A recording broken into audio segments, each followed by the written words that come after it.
Roma berapa, Pak? Roma pasal 1 ayat 2 sekarang. Oke. Injil itu telah dijanjikannya sebelumnya dengan perantaraan nabi-nabinya dalam kitab-kitab suci. Oke. Minggu lalu kita sudah membahas ayat 1. Kalian bisa nonton di GKT Raja Daud yang ketinggalan. Salam dari Paulus. Ya. Hari ini kita masuk ke ayat 2-nya, Roma pasal 1 ayat kedua. Ya. Injil itu telah dijanjikannya. Kita mulai dulu. Kalimat awal, Injil itu. Yang dari ayat 1 disebutnya Injil apa? Injil Allah. Betul ya? Yang di ayat 1 disebut Injil Allah. Injil itu. Kemarin kita sudah belajar bahasa aslinya. Euangelion. Ya. Berasal dari konsep. Ini juga adopsi kan? Kemarin kita sudah belajar. Injil itu pun Euangelion itu diadopsi dari tentara-tentara Romawi Yunani kuno yang ingin menyatakan kabar kemenangan kalau bangsanya mengalahkan bangsa lain. Sehingga itu diadopsi menjadi kabar baik tentang kemenangan Yesus Kristus terhadap dosa. Nah, itu Injil. Ya. Injil itu telah dijanjikannya sebelumnya. Artinya Injil ini sudah ada atau baru ada? Sudah ada, teman-teman. Yesus itu datang bukan bawa ajaran baru. Ya. Yesus itu bukan datang buat agama. Yesus itu memberitakan, menggenapi ajaran yang sudah ada, yaitu Injil Allah. Makanya telah dijanjikan sebelumnya. Ya. Dijanjikan promise. Ya. Promise. Dijanjikan. Oke? Nah, yang paling menarik, dengan perantaraan nabi-nabinya. Ini nabi di mana maksud Paulus? Perjanjian lama. Perjanjian lama. Bayangkan itu. Injil itu sudah ada, walaupun belum secara jelas, sudah ada di perjanjian lama. Injil tentang Allah. Kabar baik keselamatan. Yuk, yang tahu kabar baik keselamatan pertama kali? Di kitab mana? Kejadian. Kejadian 3 ayat 15. Harus ingat ya. Kejadian 3 ayat 15. Kalau bahasa teologinya, proto-evangelium. Proto-evangelium. Ya. Bahwa keturunan perempuan ini akan meremukkan kepala keturunan ular ini, dan ular ini akan meremukkan tumit keturunan perempuan ini. Apa Ya. tadi namanya, Bang? Proto-evangelium. Tulisannya gimana sih, Kak? Proto itu kan ini loh. Apa itu? Pra ya? Iya, pra. Pra. Proto. Biasa aja, proto biasa. Evangelium pakai V kan, kayak evangelis. Evangelium. Ya. Artinya apa tuh, Kak? Kabar baik. Bukan. Iyalah, kabar baik yang paling pertama kan? Ya, proto itu gitu ya, prototype gitu kan? Iya, prototype. Jadi kabar baik yang pertama. Ya, makanya tadi aku bilang pertama kali itu sudah di kitab Kejadian. Kita nggak usah jauh-jauh, gitu loh. Kitab pertama Kejadian udah ada janji keselamatan. Ya, proto-evangelium. Nah, ini dimaksud Paulus bahwa Injil itu telah dijanjikan sebelumnya dengan perantaran nabi-nabinya. Semakin jelas. Nabi apa yang paling banyak memberitakan tentang janji keselamatan Mesias? Yesaya. Ya, Yesaya lah paling banyak menulis. Makanya kalau kita Jumat Agung atau Paskah biasanya bisa diambil dari Yesaya ya, tentang Yesus Kristus. Ya. Dengan perantaran nabi-nabinya. Nah, ini yang menarik. Nabi-nabinya. Apa yang perlu kita garis bawahi? Nya. Ya. His prophets. Nabi-nabinya, yang artinya betul-betul nabi ini belong to God. Betul-betul ini nabi utusan Allah untuk menyampaikan Injil Allah. Nah, itu artinya. Ya. Called his prophets. Enggak, ini. Jadi bukan sembarangan nabi yang memiliki visi atau bersuara, semuanya dari Allah. Nabi-nabinya. Gitu loh.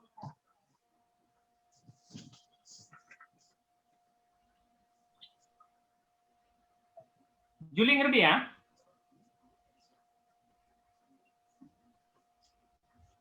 Bisa ya? Bisa ngikuti Juli ya? Bisa, Pak. Kalau kecepatan, kalau ada yang bingung di sini boleh disela ya. Ini bukan khotbah. Jadi kalian kalau nggak ngerti boleh disela. Karena di sini belajar pendalaman Alkitab. Harus hanya diskusinya sebenarnya. Oke? Nabi-nabinya.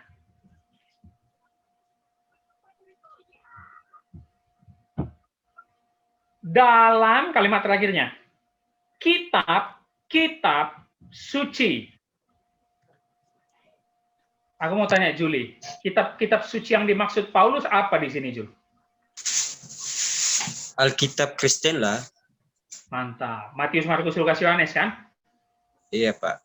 Nah, itulah Enggak tahu juga salahmu. sih, Pak. Enggak tahu juga sih saya, Pak. Nah, itulah kan? Soalnya belum baca. Bukan. Belum ditulis perjanjian baru di sini, Jul. Jadi yang dimaksud Paulus kitab-kitab suci pastinya perjanjian lama. Ya, perjanjian lama. Dan teman-teman harus tahu, aku juga udah pernah bilang bahwa zaman Yesus dan Rasul Paulus itu memakai Septuaginta ya. Jangan salah ya. Bukan Alkitab Ibrani, bukan Latin, bukan kayak kita sekarang, tapi Septuaginta. Yang Septuaginta itu punya Deuterokanonika di dalamnya. Harus bedain ya. Jadi kitabnya orang Katolik itu nggak salah, nggak sesat.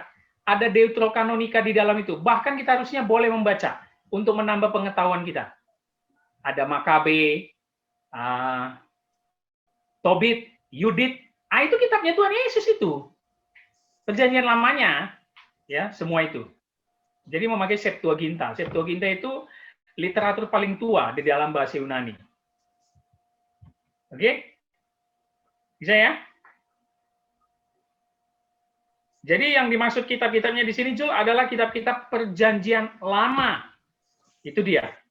Perjanjian lama. Baik itu dari Kejadian sampai kalau kita Maleaki. Ya, sampai Maleaki. Oke.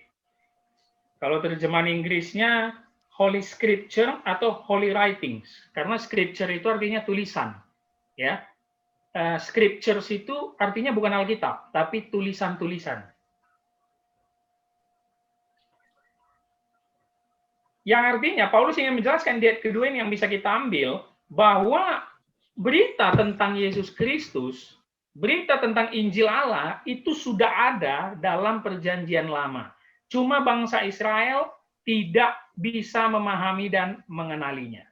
Nah, jadi Paulus selalu berangkat kepada bukti yang sudah ada, yaitu Perjanjian Lama. Dia nggak mau buat-buat ajaran baru. Bahwa Nabi dan kitab suci Perjanjian Lama sudah menyatakan tentang kabar baik Allah, yaitu Mesias. Ada yang mau ditanya ayat 2? Pak Melgi mau menambahkan?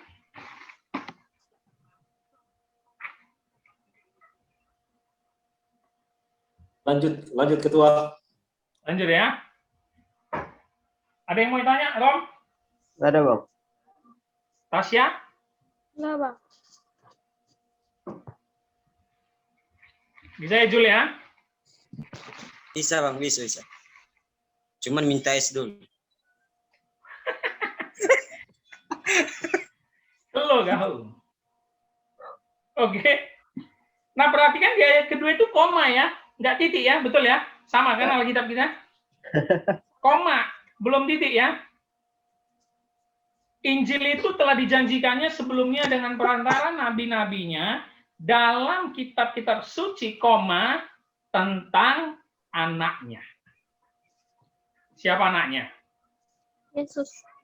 Yesus. Yang pertama, isi Injil yang dijelaskan oleh nabi-nabi dan kitab Perjanjian Lama itu adalah tentang anak Allah, Mesias itu sendiri, Yesus Kristus. Nah, itu yang pertama.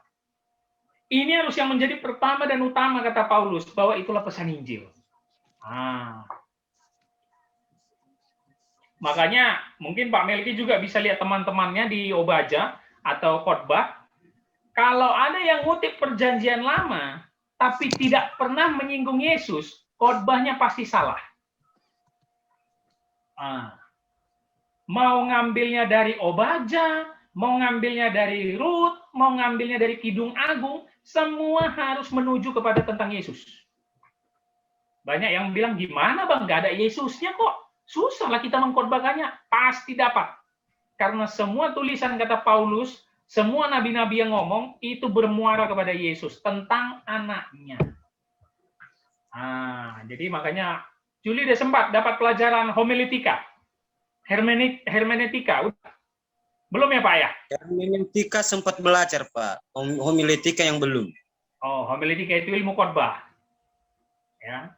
Iya Pak, belum kami belajar kemarin itu.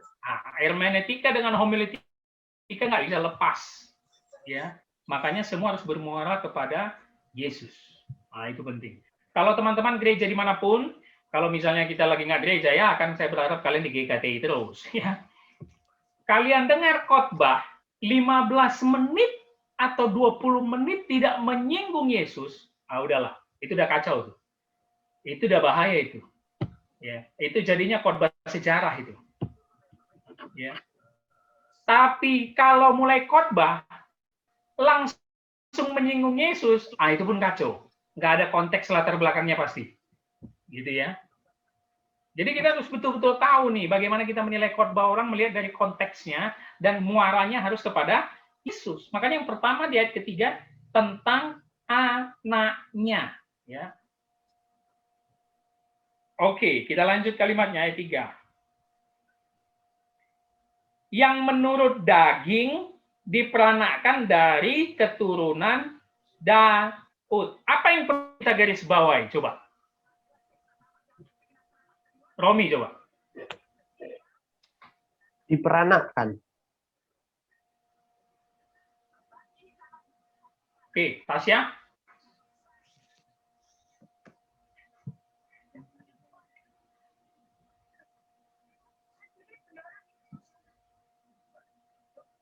Kakak yang menurut daging.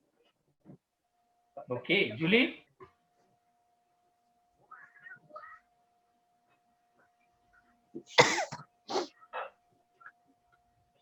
Nggak ada Bang, kayaknya biasa aja tulisannya gitu ya.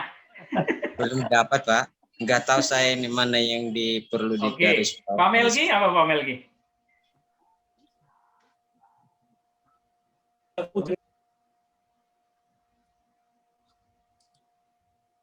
Halo. Ya, jaringan. apa Pak Melgi? Apa deh ya? Apa yang perlu kita garis bawahi di ayat 3, Pak Melgi? Wah, nggak kedengaran. Pak Melgi. Ya, horas. Apa yang bagus jaringan di sini. Ayat ketiga kira-kira Bapak Melki bisa melihat hal yang penting kita garis bawahi apa ya? Ayat 3 ya.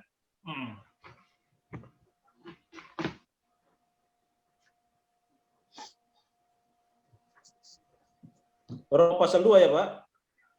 Pasal 1, Pak. Roma masih pasal 1. Masih. Tadi ayat 2. Ya. Ya, menurut daging. Menurut daging, oke. Menurut daging ya. Ya, oke. Betul. Menurut daging diperanakkan itu seharusnya ya. Menurut daging diperanakkan. Kenapa ini penting ditulis Paulus? Nah, ini kristologi ya. Aku udah pernah bilang sama Romi kalau nggak salah. Kami pernah membahas satu perikop aja. Kalau kau masih ingat Romi itu di Imperial Kitchen Basura itu. Betul ya? Roma pasal 8 atau 9 itu. Roma ini, teman-teman, supaya kita tahu dulu struktur suratnya, ini penuh dengan doktrin Kristen. Ya.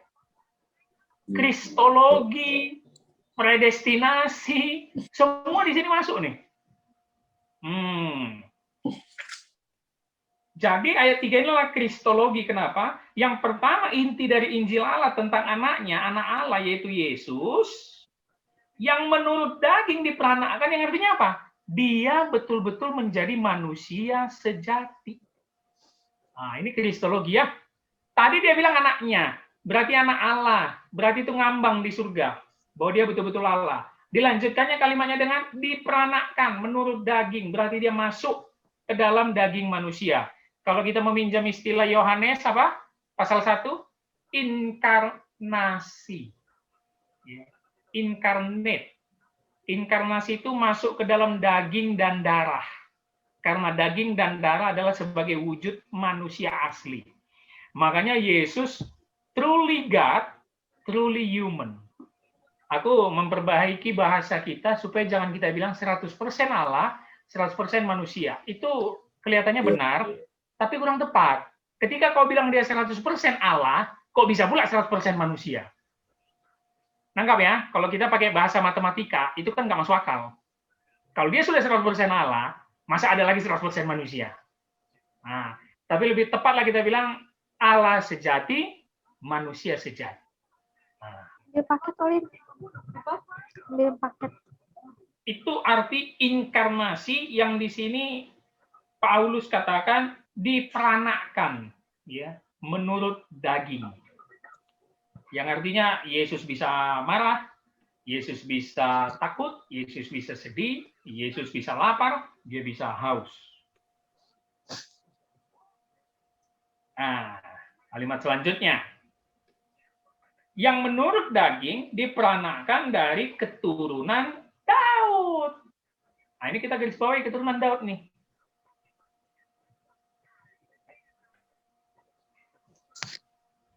Yesus disebut keturunan Daud sebanyak 12 kali dalam Perjanjian Baru.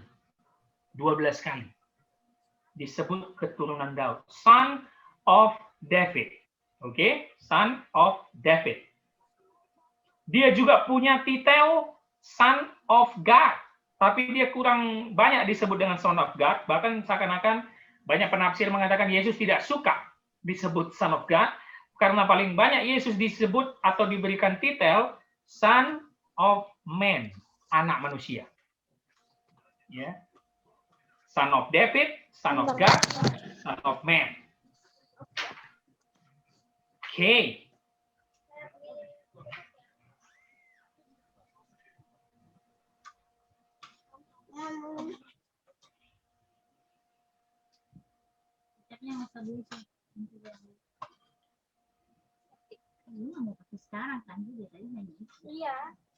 Kenapa Paulus perlu menekankan diperanakkan dari keturunan Daud? Karena menyambung ayat keduanya tadi di atasnya. Karena perantara nabi-nabi dan kitab suci dalam Perjanjian Lama memang sudah dijelaskan bahwa Mesias akan lahir dari keturunan Daud. Itu sudah dijelaskan, ya. Bahwa Mesias akan lahir dari keturunan Daud. Nanti teman-teman bisa lihat referensinya. Yesaya pasal 11 ayat 1. Yesaya pasal 11 ayat 1. Yeremia 23 ayat 5. Yeremia 23 ayat 5. Yehezkiel 34 ayat 23. Yehezkiel berapa, Kak? 34 ayat 23.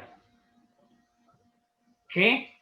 Jadi memang ini sudah dijanjikan bahwa Mesias keturunan dari Daud.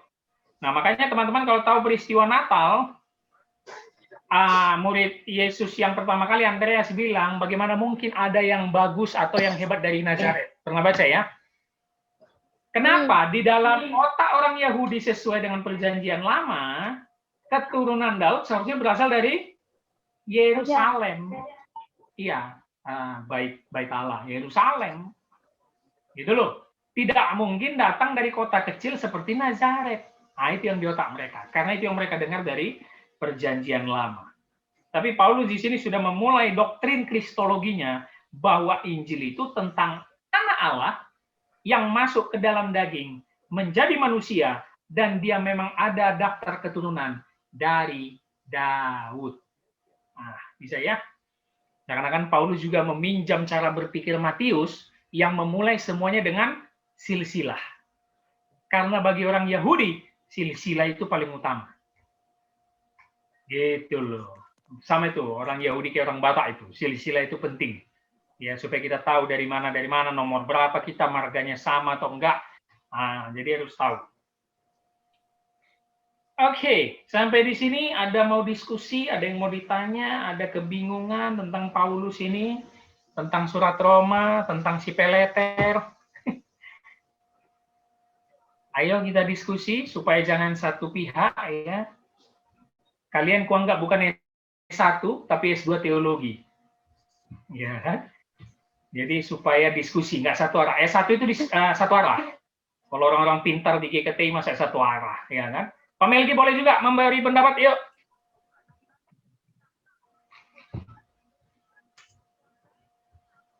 Pak Juli mungkin mau bertanya ke Pak Pendeta, silakan biar ini jalan diskusi. Pertanyaannya banyak kali itu sebenarnya Juli.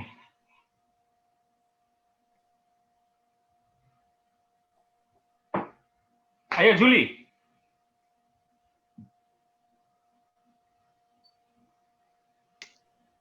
Pertanyaan belum dapat kayaknya deh. Weze. Masih ratur-ratur kata ya. Ada berapa surat yang ditulis Paulus, Juli? Ah, ini dasar sekali untuk anak teologi nih. Tasya, ada berapa surat yang ditulis Paulus? Bentar, Kak. Bisa, Kak. Ya, halo. Roma. 4 ya, Kak? 5. Ya, 4, benar. bah. Ya, kalau setuju. Juli dengarkan ya.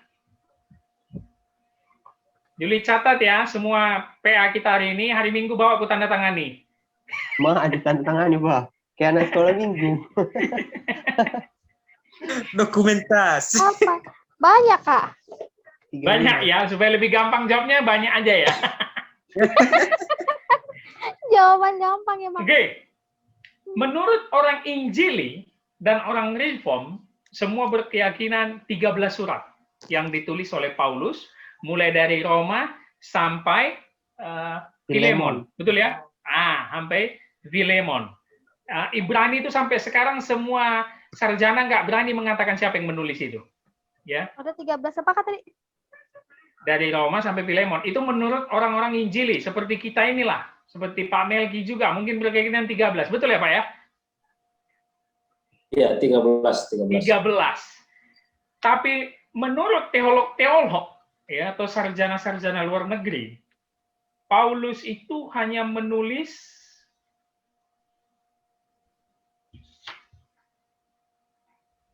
7 surat. Ya, 7.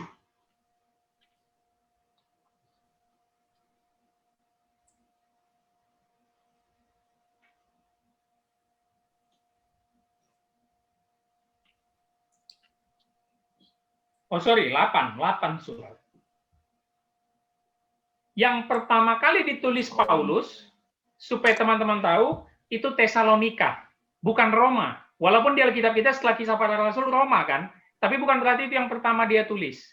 Yang pertama dia tulis Tesalonika. Yang kedua 2 Tesalonika. Roma yang ke-8. Aha. Sedangkan surat Paulus kepada Kolose, Efesus, dan surat pengembalaan kepada Filemon, Timotius, itu dianggap bukan Paulus yang nulis. Makanya bahasanya pseudo Paulus. Pseudo itu artinya bayangan. Atau ya pokoknya bukan Paulus, tapi seperti anak buah Paulus. Nah, jadi 8 yang ditulis Paulus menurut teolog-teolog sarjana luar negeri. Mereka tahu dari mana? Jadi dalam penulisan itu apakah ada campur tangan Paulus atau misalnya nih ya kita ini punya Pak Gembala, tapi mengikuti pengajaran Pak Gembala dan hanya mendengar khotbah lalu kita tuliskan. Betul, Pak. Ya. Itu maksudnya. Pseudo Paulus itu bukan orang sendiri yang menulis, tapi tetap diberitahu atau didikte oleh Paulus. Itu tahu dari mana, Bang? Tapi kalau begitu tetap saja Paulus yang menulis kan, Pak? Iya. Yang dianggap teolog sarjana Perjanjian Baru, ini bukunya ya. Kalian bisa lihat Willie Maxson, ini profesor Perjanjian Baru. Iya. Yang betul-betul ditulis Paulus, Pak, yang betul-betul dari tangan dia maksudnya. Oh, Nah, sarjana Perjanjian Baru Profesor William Pak, gini Pak, aku misalnya ini Pak, mendikte ke Bapak kan, nama Bapak itu boleh masuk loh Pak. Misalnya sistem jurnal, Iya. jurnal itu boleh ditulis 2-3 orang ternyata. Iya, dijadikan nanti kan begini nanti isinya begini kan Pak. Terima kasih kepada tukang ketik. Ya ini. Tukang ketik. Iya. Ya, ini memang diperdebatkan. Aku juga ibarat apa lah kan punya sekretaris apa namanya Bung Romi yang bisa sebuah tulisan. Tapi kan ide isi kan dari Bapak kan. Ya.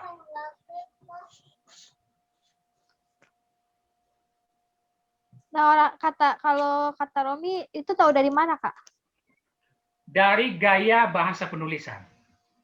Nah, nanti kalau kalian teman-teman baca Efesus, dari gayanya Kolose, sama aja nya Bang. Misalnya kayak Timotius kan. Kita bandingkan sama Roma ya. Roma 1 dari Paulus hamba Kristus yang dipanggil menjadi rasul. Ya. Timotius dari Paulus rasul Kristus Yesus. Kan sama aja. Iya, betul.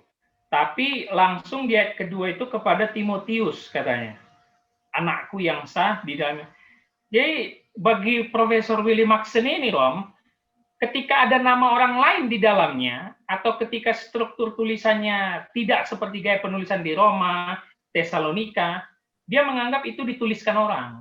Makanya dibilangnya pseudo Paulus. Tapi Paulusnya ada, gitu loh. Ya, kalian tahu ya, ini buku BPK Gunung Mulia. BPK Gunung Mulia ini banyak dipengaruhi oleh STT Jakarta. Ya. Dan kalian tahu STT Jakarta ini sedikit, iya banyak liberalnya. Ya, dan kebetulan dosenku orang liberal ya, orang STT Jakarta. Jadi memberikan buku ini. Oke.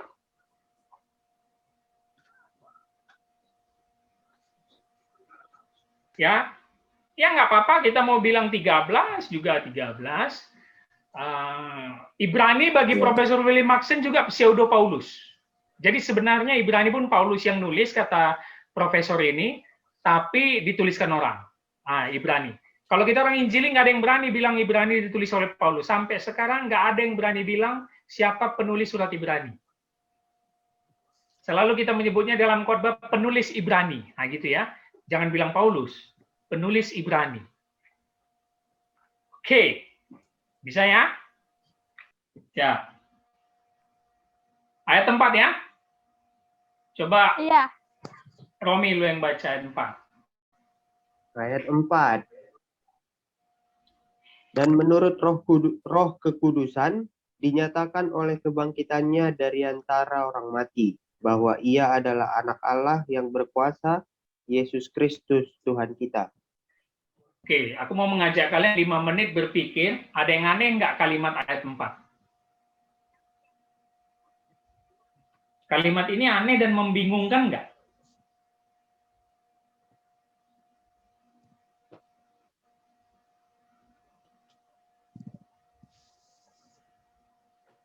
Sebelum ditanya nggak aneh, habis ditanya aneh.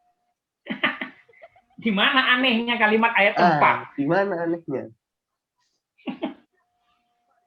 Ini Paulus salah ngomong atau gimana nih?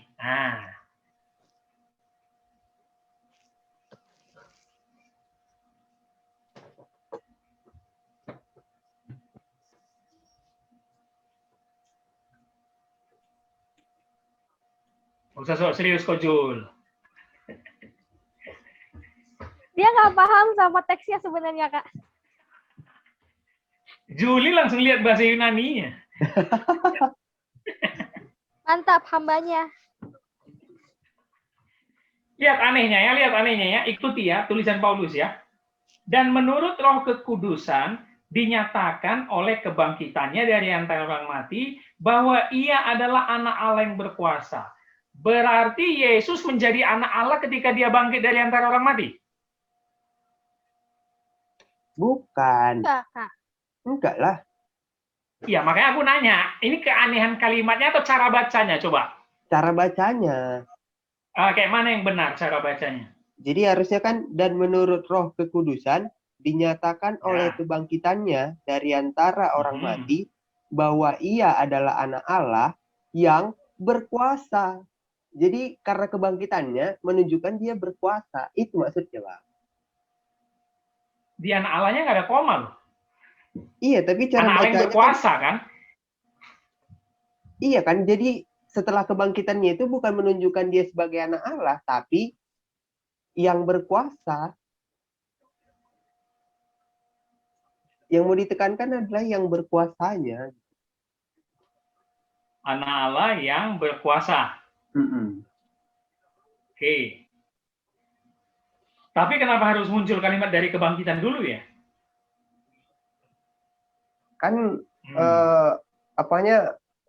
perbandingannya sama ketika dia lahir secara diperanakkan. Nah sekarang dia lahir lagi tapi dari yang roh. Nah kalau misalnya roh kan nggak mungkin diperanakkan kan, jadi kan kebangkitan itu yang menunjukkan bahwa rohnya hidup lagi. Oke. Perbandingan dengan peranakan. Jadi memang ayat 4 ini dari tafsiran yang kubaca aja, tafsirannya berdebat. Ya. Mereka membingungkan. Iya, jadi sarjana-sarjana ini pun bingung menafsirkan ayat keempat ini. Karena ternyata dalam terjemahan Inggris dinyatakan memiliki banyak versi terjemahan. Kalau kita dinyatakan ya Indonesia, kalau Inggris satu declare, bounded, mark out, designated. Declare itu sama ya, dinyatakan, betul ya? Iya. Bounded itu apa ya? Bound, diikat. Ya. Bounded itu diikat, mark out itu ditandai, designated itu dirancang. Dan menurut Roh Kekudusan dirancang oleh kebangkitan. Cocok nggak? Kurang kayaknya ya. Atau mark out, ditandai oleh kebangkitan. Lebih cocok kayaknya ya. Mungkin. Ditandai oleh kebangkitannya, bahwa lewat kebangkitan menyatakan kuasa dari anaknya, dari ayat 3 tadi. Ya, anaknya itu kan sama dengan anak Allah ya.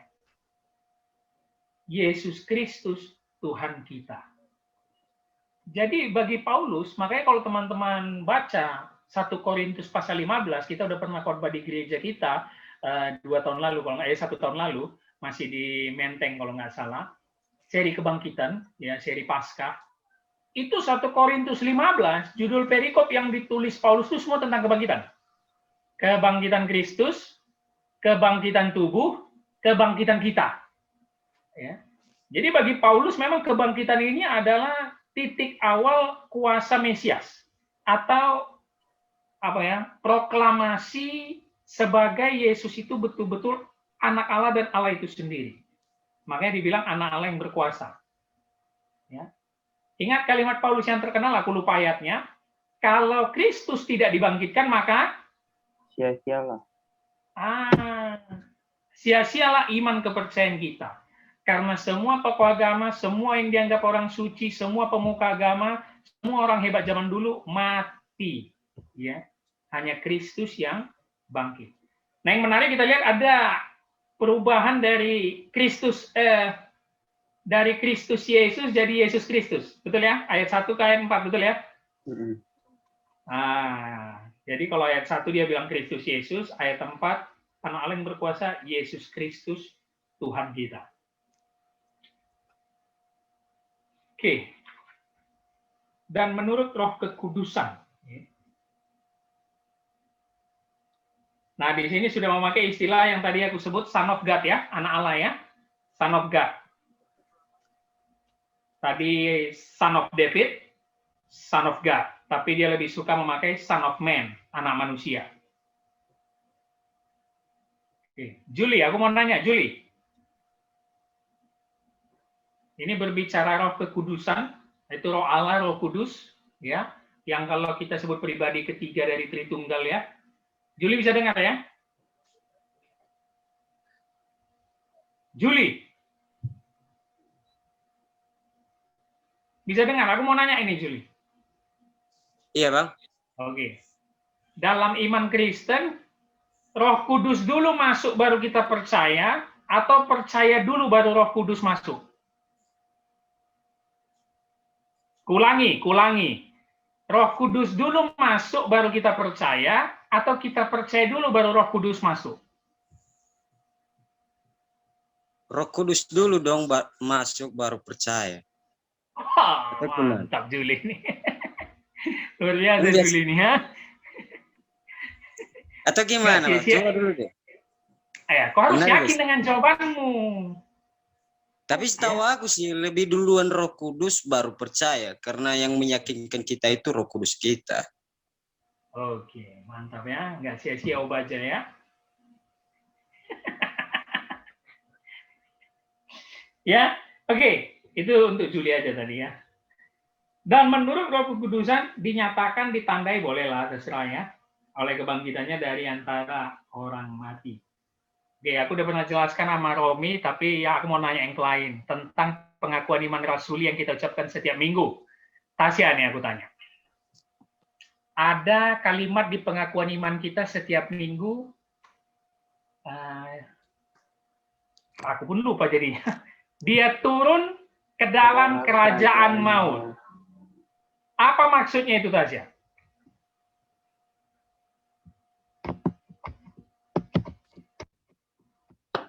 Jangan kita menyebutkan pengakuan iman, tapi kita nggak tahu maknanya.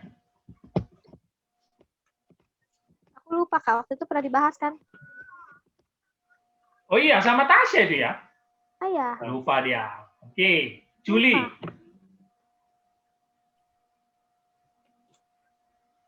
Kerajaan maut itu apa, Jul?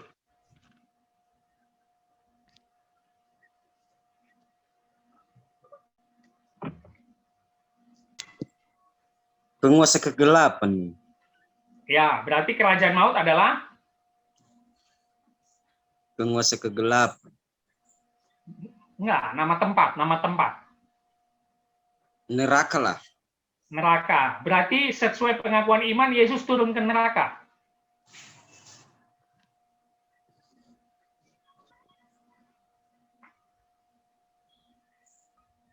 Enggak. Enggak, oke. Antara enggak tahu dan enggak ya. Iya. Kita tanya sekarang kepada orang Injili, Pak Melki, gimana pemahamannya tentang kalimat pengakuan iman itu? Ayo, silakan Pak. Iya, tes. Oke. Oke. Turun ke dalam kerajaan maut katanya kan, ya. Ya memang itu kan berhubungan dengan artinya ke dunia orang mati, lebih ke dunia orang mati sebenarnya. Kalau aku melihat artinya di sana juga dia turun untuk memproklamirkan bahwa dia sudah mengalahkan maut. Kan nanti kan kalau kita lihat di dalam Korintus kan, Korintus ya kalau tidak salah, hai maut di manakah sengatmu? Itu artinya Tuhan turun ke lebih kepada dunia orang mati, Pak. Maut Berarti itu artinya neraka, Pak? dia turun ke sana untuk memproklamirkan. Kalau saya melihat belum ini kali ya. Kalau neraka kan udah kekal ya. Jadi tepat lebih kepada penantian kali ya kalau tidak salah. Oh, berarti Bapak yang mempercayai doktrin ada tempat penantian ya? Nah, maksudnya dunia orang mati itu Pak, untuk apa namanya mau ketika orang-orang itu datang ke sana kan, sama kayak Tuhan kan, kayak Tuhan dia ke dunia orang mati itu, dia sedang memproklamirkan kepada ini dia sudah mengalahkan maut. Artinya kan nanti Abraham kan di itu juga kan, di situ juga. Oke. Ayo Rom, kasih jawaban dan pendapatmu.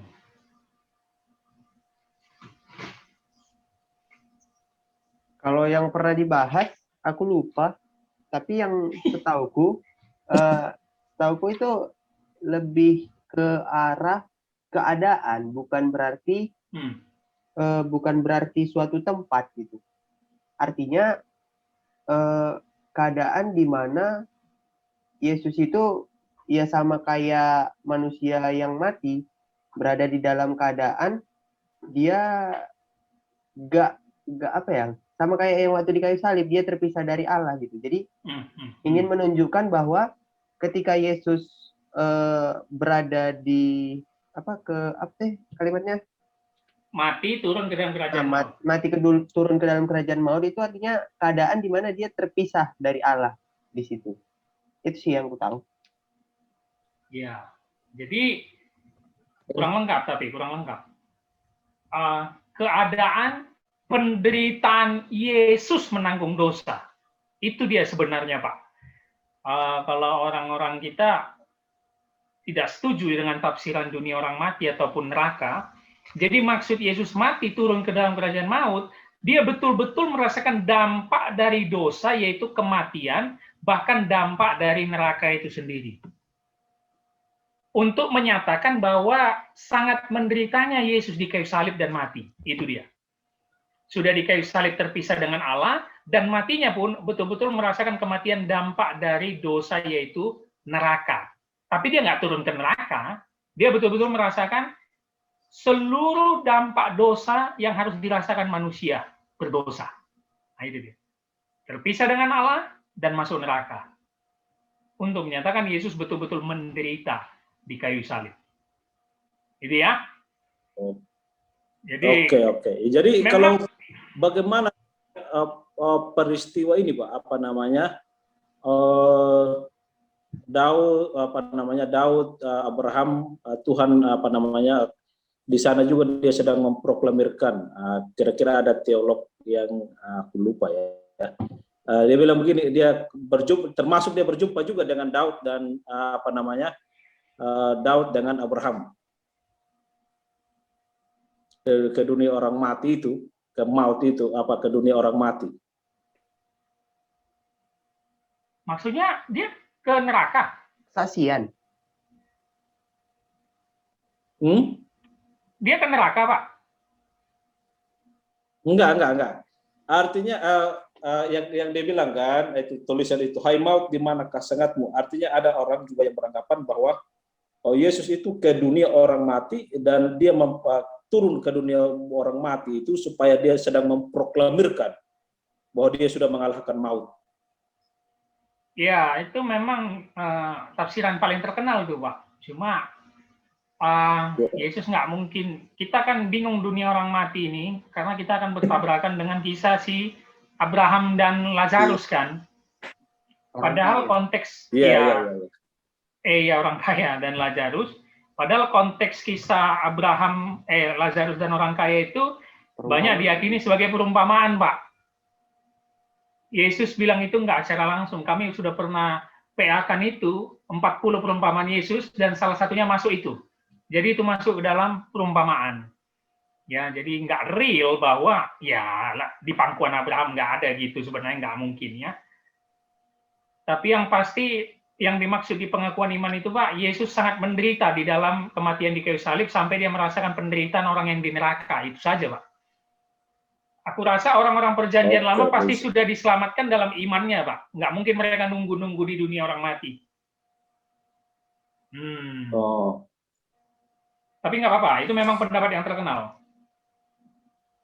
Iya. Ya? Itu maksudnya biar kita ini juga ya. Iya. Lihat dari dua sisi ya. Bisa ya, Jul ya? Paham nggak, Jul?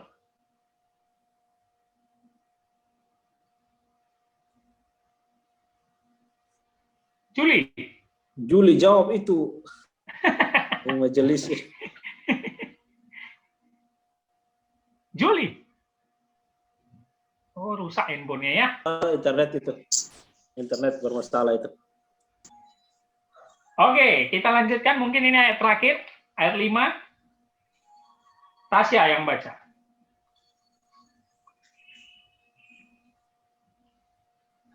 perantaraannya kami menerima kasih karunia dan jabatan rasul untuk menuntun semua bangsa supaya mereka percaya dan taat kepada namanya. Oke, ini dia puncaknya yang ingin dikatakan oleh Rasul Paulus, ya. Tadi kita lihat struktur suratnya, perhatikan lagi struktur surat Paulus ayat 2, 3 itu koma. Betul ya? Ditutup titiknya di ayat 4. Makanya ayat 2 sampai 4 itu kristologi untuk menjelaskan Yesus adalah Allah dan Yesus adalah manusia.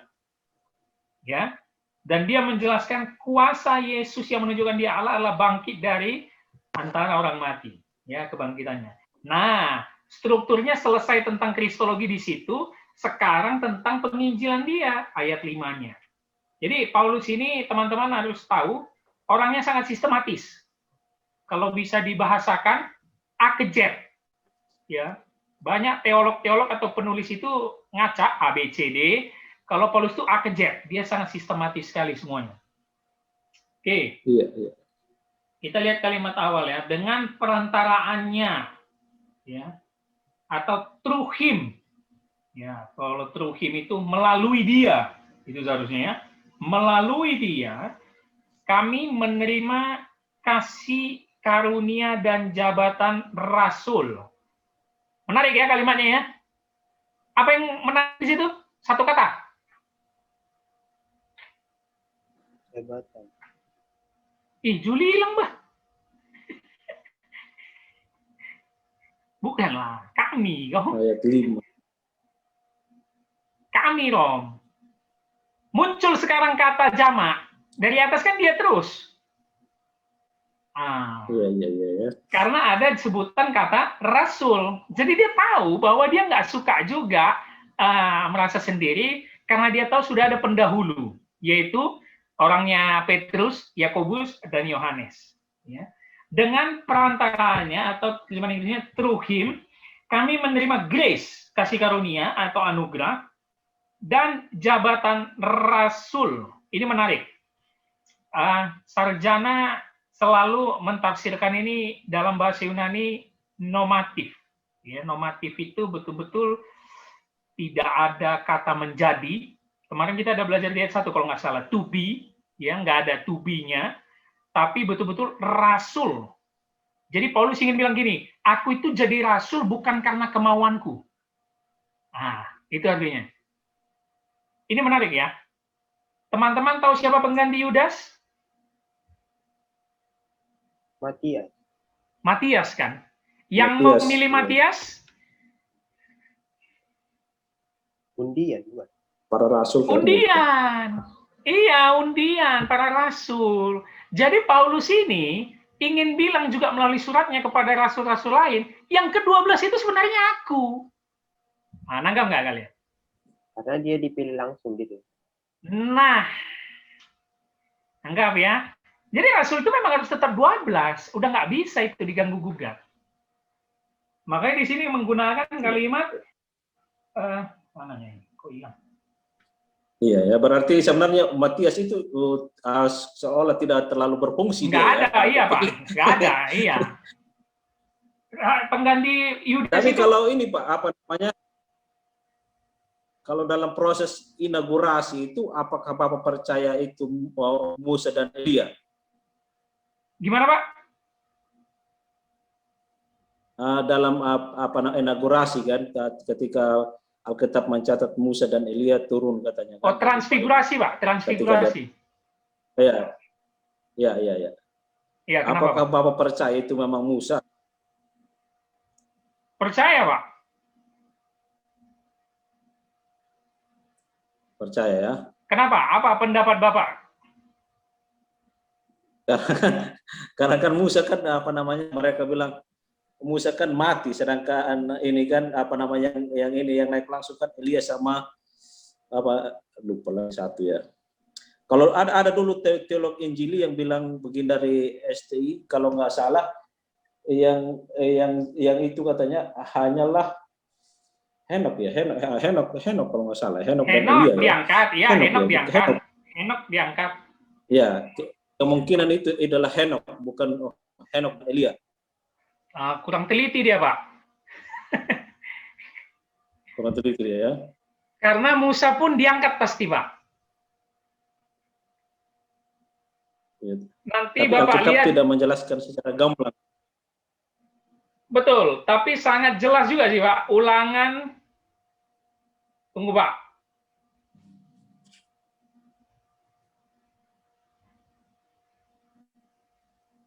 Ulangan 34, Pak.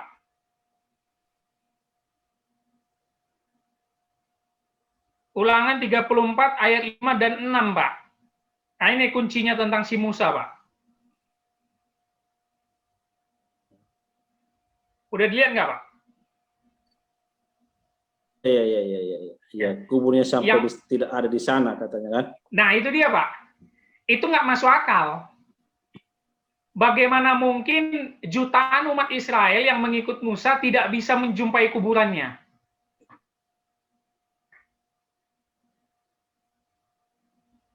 Iya. Jadi aku berkeyakinan Musa juga diangkat ke surga. Ya, hanya memang ayat ke-7 ini yang agak menarik, Pak. Musa berumur 120 tahun ketika ia mati. Itu kan dia mempertegas bahwa dia mati. Ya, karena nggak kelihatan lagi. Itunya itu maksudnya. Oke.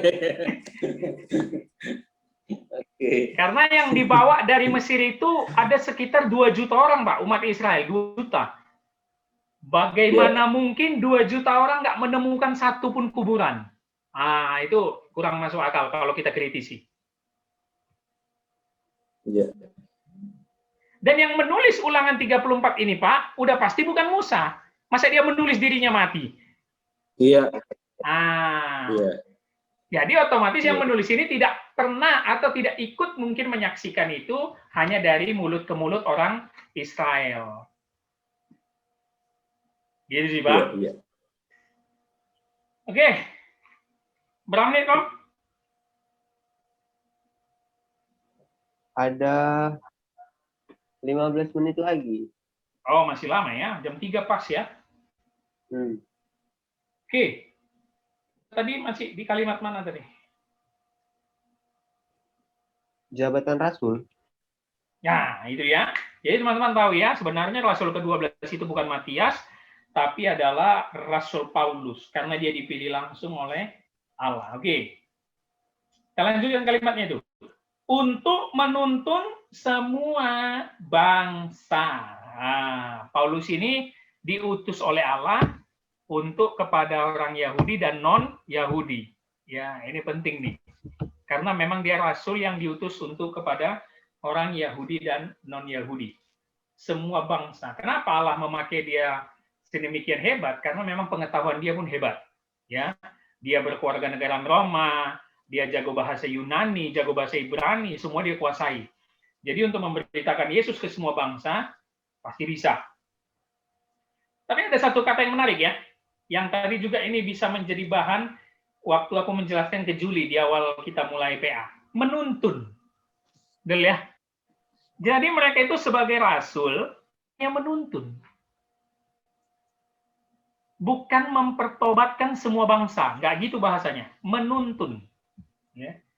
Menuntun semua bangsa apa? Supaya mereka percaya dan taat kepada namanya. Namanya siapa? Anak Allah dari ayat ke-4 tadi. Supaya mereka percaya dan taat kepada namanya. Itulah tugas rasul. Menuntun.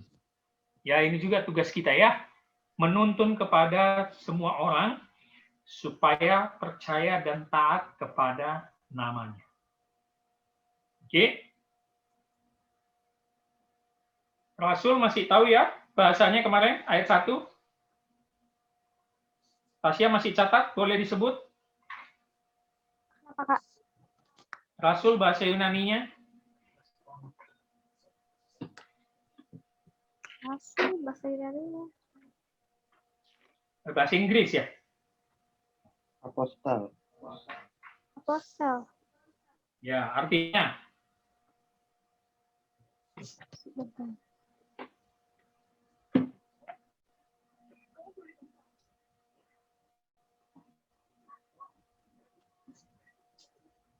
Aku nggak nyala. Pembawa pesan. Ya, a messenger atau yang diutus ya. Messenger.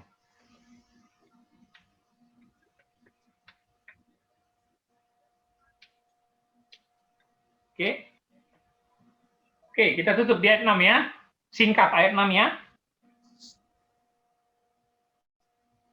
Tadi dia bilang ayat 5, jabatan rasul, apostel yang diutus, pembawa pesan, menuntun semua bangsa, bangsa di sini adalah Yahudi dan non-Yahudi, supaya mereka percaya dan taat kepada namanya untuk menunjukkan Allah, Yesus adalah Allah yang berkuasa, yang bangkit dari kematian.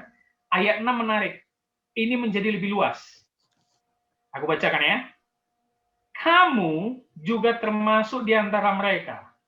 Kamu yang telah dipanggil menjadi milik Kristus. Siapa kamu di sini? Orang percaya di Roma, bukan? Itu nggak boleh Tasya tuh. Tasya langsung jawab kita.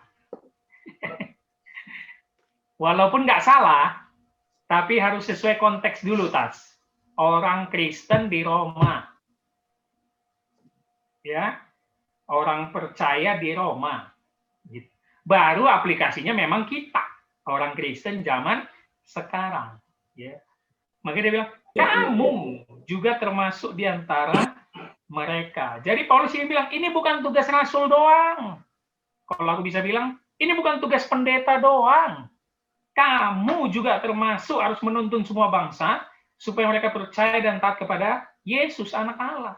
Kenapa kita termasuk, atau kenapa orang Kristen Roma termasuk? Kalimat selanjutnya itu ayat 6. Kamu yang telah dipanggil menjadi milik Kristus. Aku mau tanya Tasya, kata apa yang paling penting di kalimat itu? Satu kata.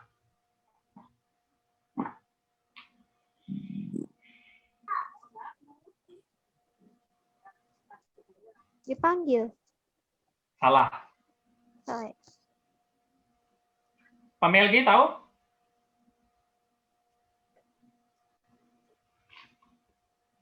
Iya, kamu juga termasuk antara mereka. Kamu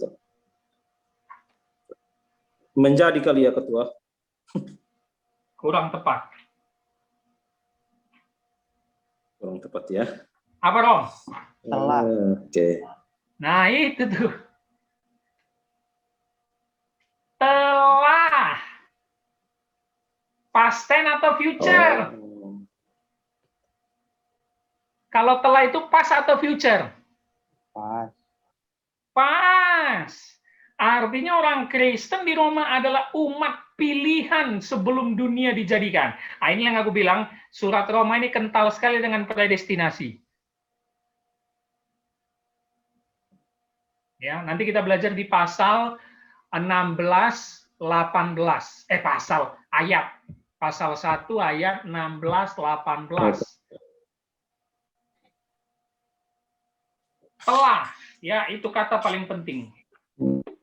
Kamu telah dipanggil, katanya. Call, ya telah dipanggil menjadi milik Kristus. Ini sama dengan di Injil Yohanes. Yohanes berkata apa? Domba-dombaku pasti mendengarkan suaraku. Wow.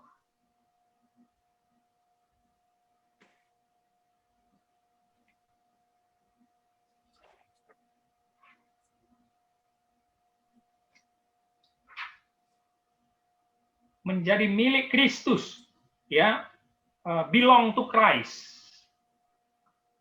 Milik, kalau sudah milik Kristus itu tidak bisa lepas. Kalau dalam 5 point Calvinism itu perseverance of saint, yang kelima, tulip, ya, akan dipelihara terus orang kudus, tidak akan bisa lepas. Sudah menjadi milik Kristus.